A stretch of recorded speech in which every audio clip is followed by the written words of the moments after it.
사도신경으로 신앙 고백하시겠습니다.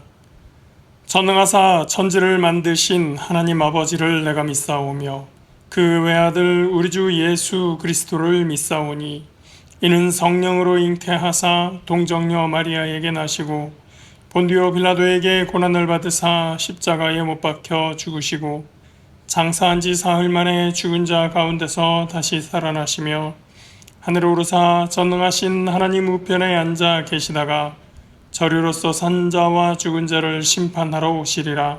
성령을 믿사오며 거룩한 공회와 성도가 서로 교통하는 것과 죄를 사하여 주시는 것과 몸이 다시 사는 것과 영원히 사는 것을 믿사옵나이다. 아멘.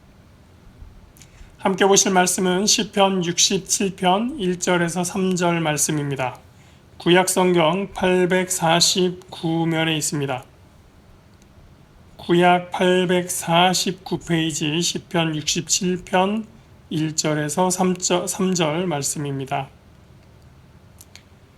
하나님은 우리에게 은혜를 베푸사 복을 주시고 그의 얼굴빛을 우리에게 비추사 주의 도를 땅 위에 주의 구원을 모든 나라에게 알리소서. 하나님이여 민족들이 주를 찬송하게 하시며 모든 민족들이 주를 찬송하게 하소서. 아멘. 물이 고이면 썩는다는 말이 있습니다. 물은 우리의 목을 축이고 또 우리에게 생명을 공급하지만 썩은 물은 우리를 병들게 하고 우리의 생명을 위협하게 됩니다. 생명력을 유지하는 물은 어떤 물입니까?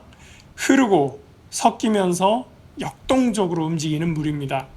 계곡에서 힘차게 흐르는 시냇물이나 높은 곳에서 떨어지는 폭포수를 볼 때 우리는 시원하고 상쾌하고 건강함을 느끼게 됩니다. 우리는 신앙생활을 하면서 내가 잘 되고 우리 자녀들이 잘 되기를 위해서 복을 주시라고 간구하곤 합니다. 그런데 그 복이 나에게만 머물러 있다면 결국은 벌레가 꼬이고 냄새가 나고 생명력을 잃어버릴 수 있습니다. 그러지 않고 내게 주신 복을 이웃에게 나눠주고 흘려보낼 때 우리는 더욱 역동적으로 부어주시는 복을 경험하게 될 것입니다. 시편 67편은 하나님께 복을 구하지만 그 복이 내게만 머물러 있지 않고 모든 민족과 열방을 위해서 흘러가기를 구하는 기도입니다. 그래서 시편 67편을 그 형식으로 봤을 때 간구시라고 합니다. 여러분들도 이 시편을 읽으시면서 단원시나 또는 신뢰시 같은 시편과는 조금 다른 느낌이다, 다른 분위기다라는 것을 보실 수가 있을 것입니다. 67편의 구조를 한번 보실까요? 67편 전체를 한눈으로 이렇게 훑어보시면 3절과 5절이 같은 내용으로 반복된다는 것을 보실 수가 있습니다. 성경에서 이런 형식의 본문을 보게 되면 가운데 있는 4절을 핵심으로 보고 주목하시는 것이 좋습니다. 가운데에 4절이 있고 3절과 5절이 앞과 뒤에서 감싸면서 3, 4, 5절 요것이 하나의 단락을 형성하고 있는 것입니다. 이 3, 4, 5절이 핵심이라고 보았을 때 앞에 있는 1, 2절 그리고 뒤에 있는 5, 6절이 그 양쪽에서 서론과 결론을 정리를 하고 있겠죠. 이렇게 해서 시편 67편은 세 단락, 세 부분으로 구분을 할 수가 있는데요.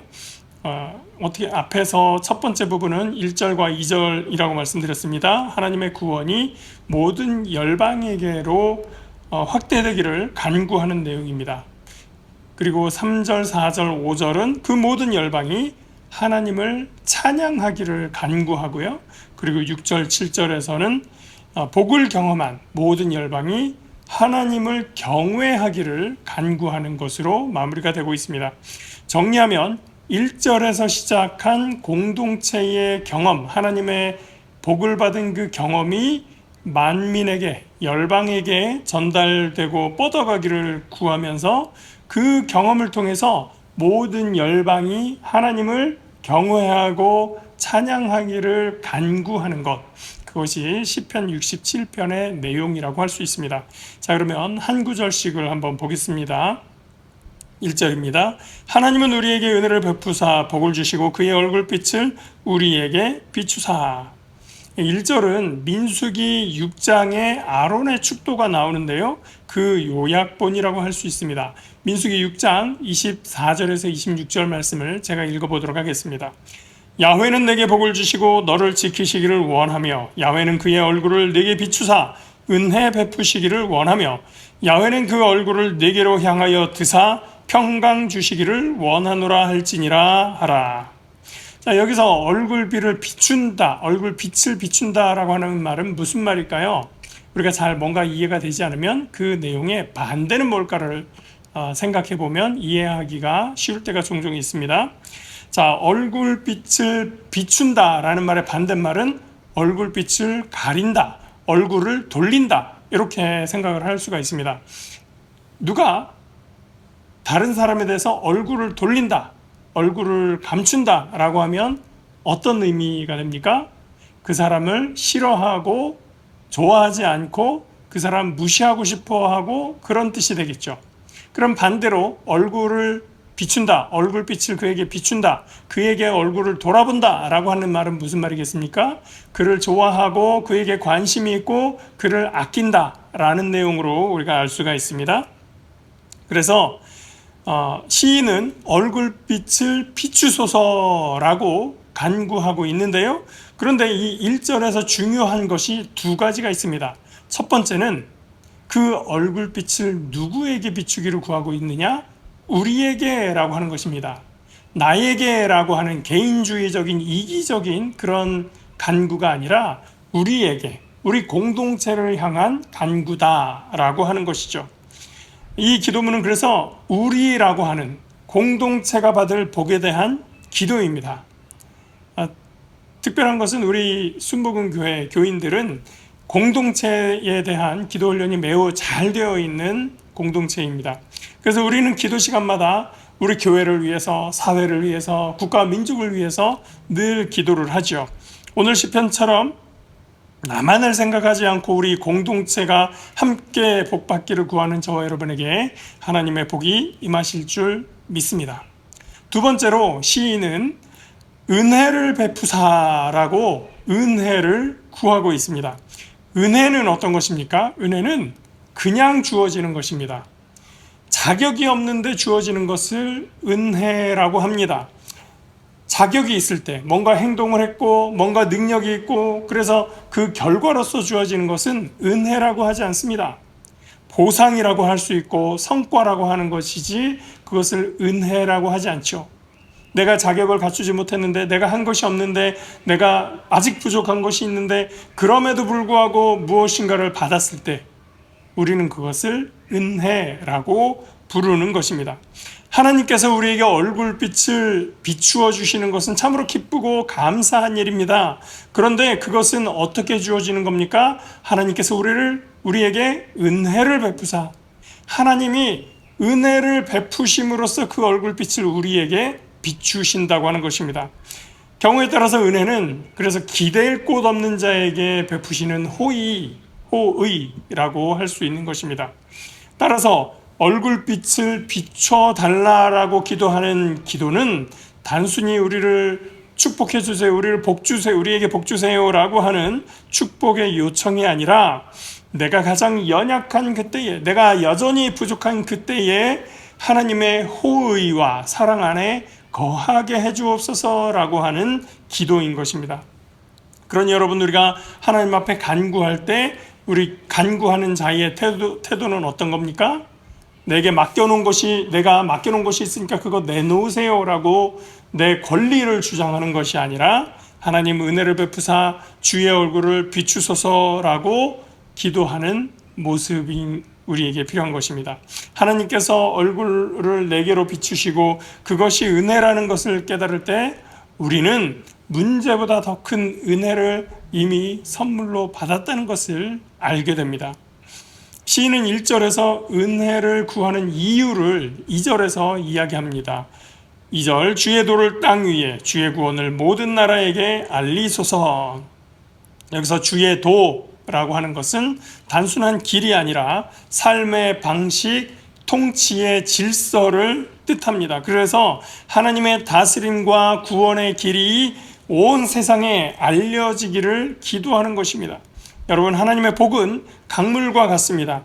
흐르면 생동감이 있어서 생명의 물이 되지만 막히고 고이면 썩어버립니다.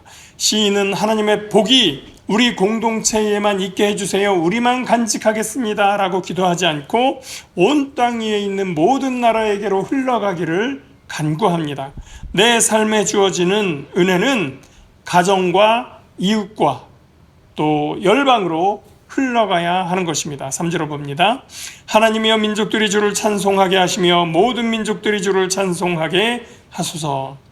여기서 시인은 모든 민족들이 주를 찬송하게 하소서를 2번 반복합니다. 그리고 5절에서도 또 2번을 반복하게 되죠. 자기 민족을 넘어서 모든 백성이 하나님을 찬송하기를 기도하고 있는 것입니다. 18세기에 영국 정치가로 유명한 윌리엄 윌버포스라고 하는 사람이 있습니다. 그는 젊은 시절부터 상류계층으로서 정치에 뛰어난 재능을 보였습니다. 그는 상류층 사회에서 부와 명성을 쌓기를 위해서 열심히 노력했습니다. 그는 파티와 사교 모임에 열심히 참여했고 그곳에서 시간을 보내며 인적 네트워크를 만들어가고 쾌락을 즐겼습니다. 그의 목적은 분명했습니다. 정치적인 성공을 통해서 사회적인 지위와 명예를 얻고 권력을 잡아서 사회적으로 영향력을 행사하기 위해서였습니다. 그랬던 이 윌리엄 윌버포스는 어느 날 친구인 목사 존 뉴턴이라는 사람을 만나게 됩니다. 만유인력을 그의 법칙을 발견한 뉴턴과 다른 사람입니다. 그 사람은 아이작 뉴턴이고요. 이 사람은 존 뉴턴이라고 하는 목사입니다. 이 사람도 한때 정치인이었지만 존 뉴턴이라는 사람이 목사가 되면서 이 사람은 다른 경험을 하게 됩니다. 윌버포스는 어느 날 이 존 뉴턴을 만나면서 새롭게 알게 된 것이 있었습니다. 그것이 뭐냐면 영국 사회에 있었던 편만하게 펼쳐져 있었던 노예 문제였습니다. 특히 노예 무역이 어떻게 이루어지고 있는가를 보고 그것이 너무나 잔혹하게 이루어지고 있다라는 것을 알게 됩니다. 그는 이 문제를 신앙의 눈으로 새롭게 바라보는 방식을 알게 됩니다.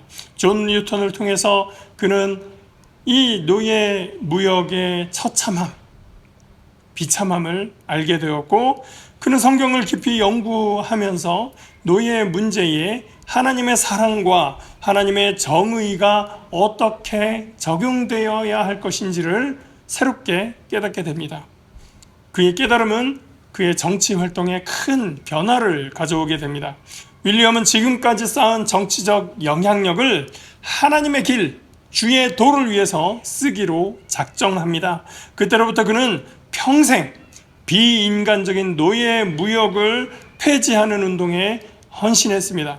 그의 평생의 노력으로 1807년 영국에서는 마침내 노예 무역이 전면적으로 금지되게 됩니다.